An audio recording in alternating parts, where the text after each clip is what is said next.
Hey y'all, how you doing today?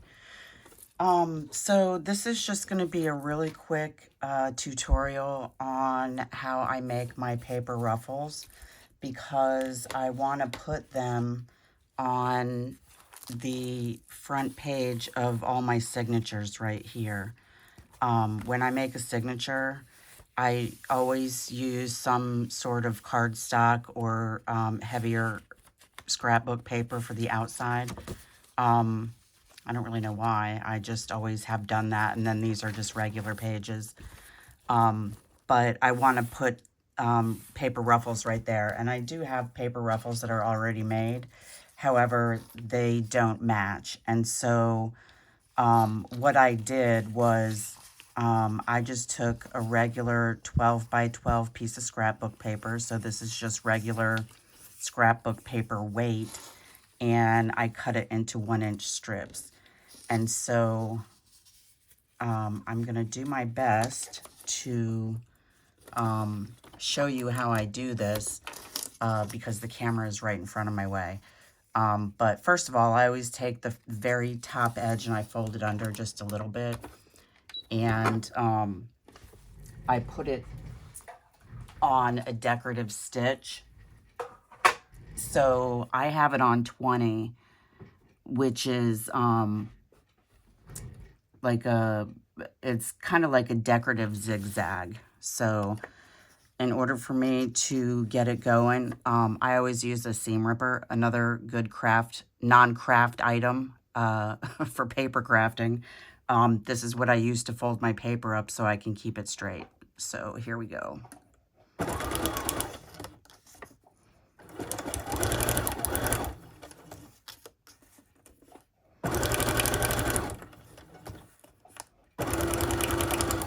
And I try and keep them all the same width apart. It's not always easy. And I also try and keep it straight. And I see that it's not straight right there. So we're going to try and straighten that out. Not that it can't be not straight, but I just prefer it to be straight. Okay, so now when I come to the end, what I do is I lift up my presser foot and I just put that underneath there and I go a couple of stitches and then I make sure that I have both of those together and I fold that up underneath there. Okay.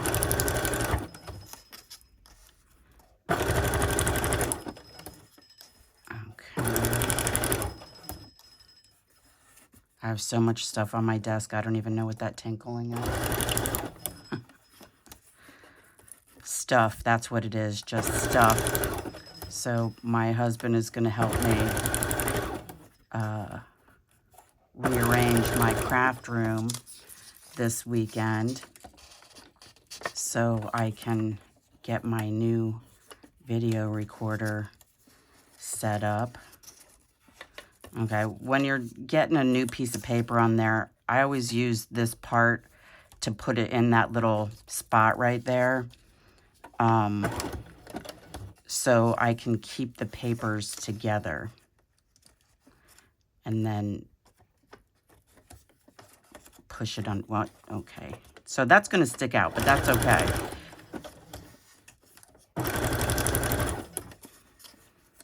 And I'm going to go ahead and do the whole page. So there's 12 pieces of paper here.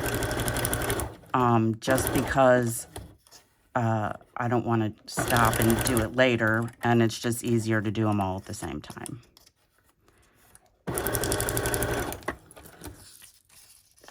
And I don't know, this paper here, I'm sure that I probably got it at Walmart last year.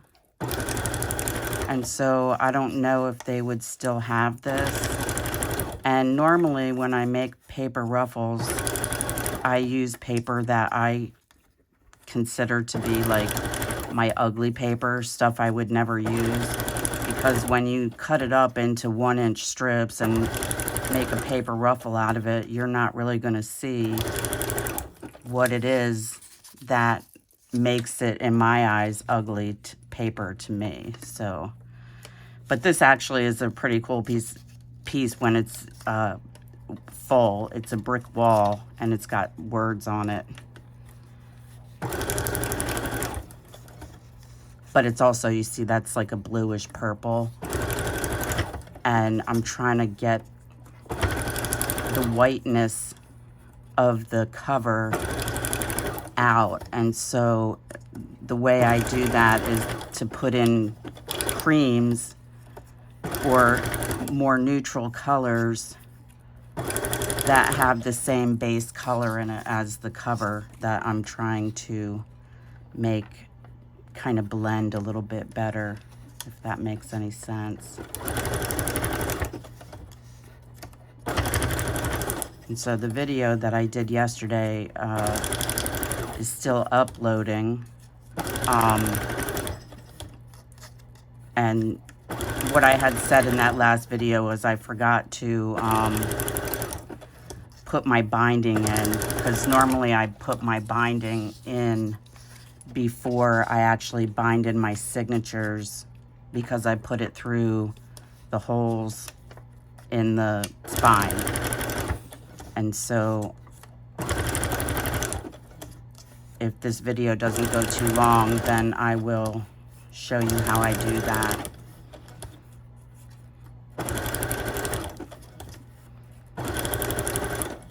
And this took me a minute to get this rhythm down, so if your paper isn't straight, don't be concerned, because in the junk journaling world, nothing is perfect. But I happen to be a little OCD. That's why I like my paper kind of straight there. And it will go askew, but I do my best to keep it in that straight line and to keep it as close to the same as possible. So you see, they're not all the same amount distance away from each other, but they're pretty close. And I do it that way just because it makes it more uniform when I'm cutting a piece off to use it. And then if I put it on when I go to put it on another page, it's not going to look funky because it's all uneven.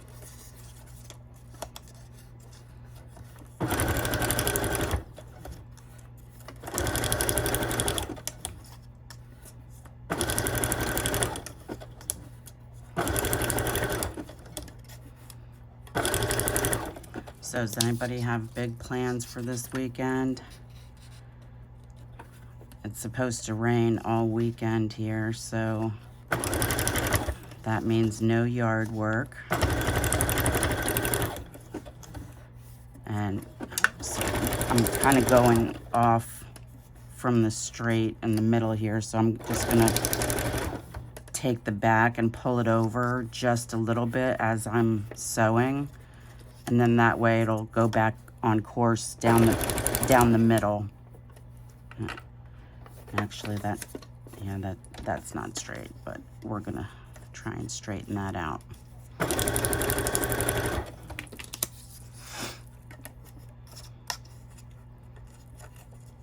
Okay, almost done.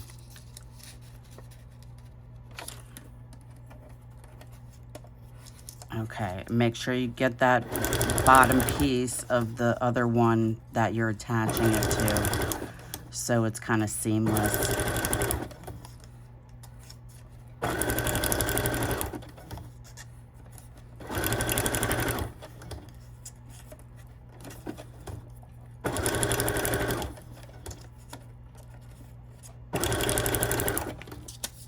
Okay, this is the last one.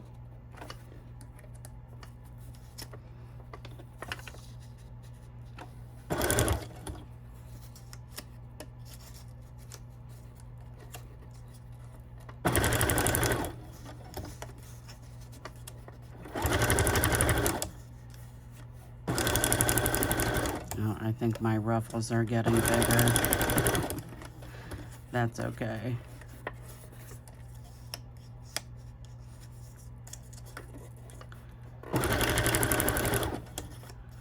We're almost done. Okay, and I also fold the bottom of this one down too,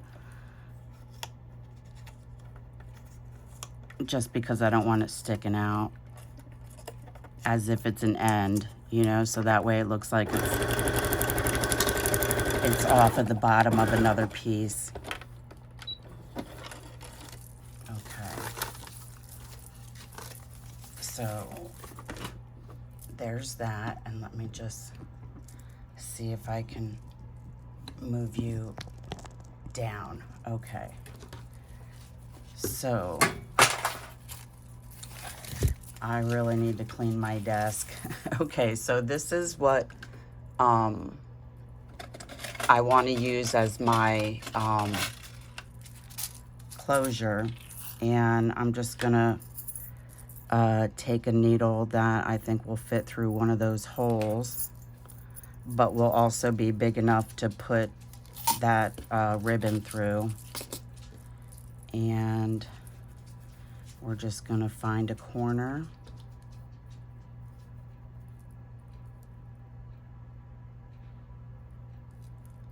And then pull that through. No, that one's not gonna be big enough. Okay, so let's try that one. This came in a bookbinding set. I got it off of Amazon if you're interested. I don't have an Amazon shop at the moment, but I'm still really new to this, and so I am trying to get all my ducks in a row, if you will. Okay, so what I do is I take one end and I put it through, and then I open up between the first and second signatures and I put it through that hole.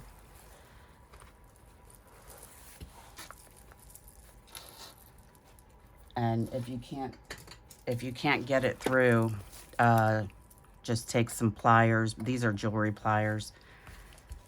And this is why I always try and make sure that I do this beforehand, because you can see how hard it is to do. Okay, so now that we got that side through, what we're gonna do is take our pointy tweezers and see if we can't pull that. Right, let's try and push it under there first. This is why it's easier to do this before you bind it. Maybe I need the other end. Let's try the other end. Can you even see this? No.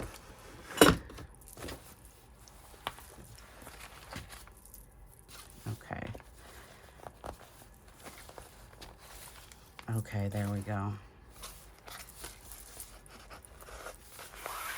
Okay, so we're gonna pull that through. And then we're gonna put this back through our needle.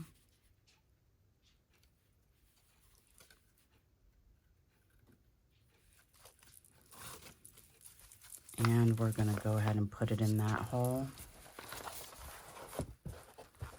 And you're kind of close. Let me see if I can't lift you up a little bit more.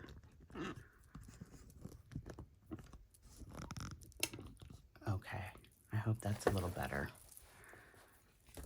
Okay. And then just take your pliers and pull it through. Okay. I always have to make sure I put my stuff back, otherwise my cat will have fun with all the stuff on my desk. Okay. So now what we need to do is make sure that this is not like that, right? And so we just pull both sides. Okay, so that one is longer. And so we need to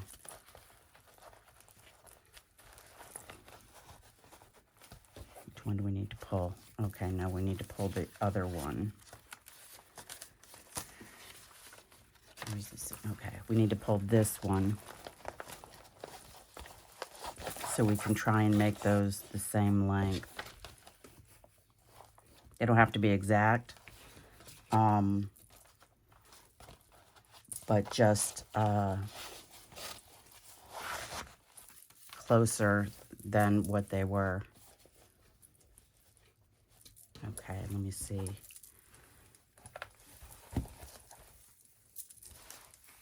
Okay, and so what I do with this is I take one and I put it underneath, or I take the one that's on the left and I put it underneath the first signature, and then I take the other one and I pull it through underneath on the very last signature. And so if you want to, you can still take this off, but this just gives a little bit more security. Okay, and so let's just make sure it's flat there and it's flat there. And now you got your closure. Okay, there you go. Can you see that? Am I still too close? Okay. All right. Well, I hope you enjoyed this little video. Hopefully soon. I was trying to learn how to edit last night, and I got the video into Canva, and then I don't know. I got lost. I need a teenager, and I don't happen to have any at the ready. So leave me a comment if you like. Let me know what you thought about this. Oh, we totally forgot to put the, wow, see, it's Friday. Okay, so this is what I'm going to do with this. So I'm going to measure how long that needs to be and then cut that off. And since these are all the same size, I'm just going to go ahead and measure it from this first page. And it doesn't have to be exact. Hanging off is okay, and a little short is okay. And then we have this whole strip here left, which is approximately 20 inches long. So we're just going to take these and put them on there one by one. I'll go ahead and start with the back. And wait a minute though, I wanna ink it. Okay, and I was using ground espresso, so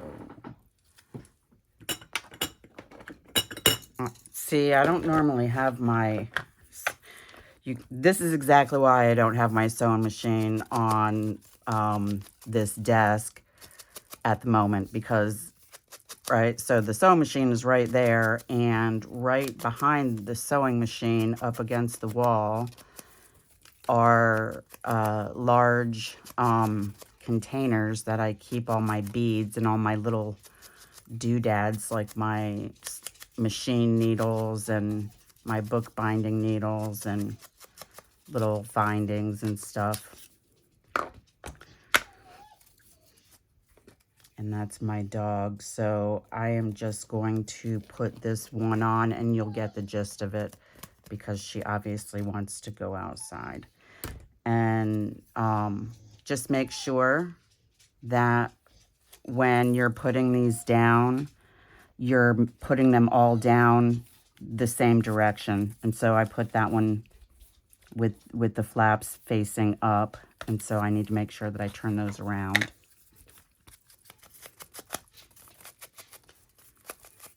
Hang on, Twiggy, Mommy's coming.